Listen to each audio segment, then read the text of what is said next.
Alright, I may have figured out a way to get it to work, so I wanted to show you what I've done. If I click Edit on Assignment, instead of going down to the external tool, which is not working correctly, if I click on this little icon here that's for apps, and I had to add my HMH linking tool here, but all I had to do was find it in the list and click on it.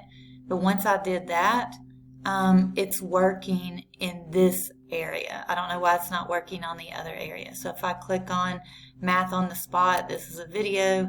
If I want to link that, it's going to link it to my assignment. If I want to go back up and find something else that I want to put in here, let's say I want to put task 1 in my assignment, it will add that here.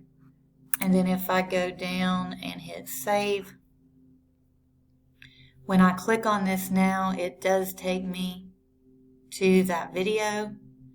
And if I click on the other one, it does take me to that assignment, which is what we've been trying to get to happen. So I think, like I said, I don't know if this is the way we're supposed to do it, but again, this app button here is the way I figured out how to link those. So hope this helps.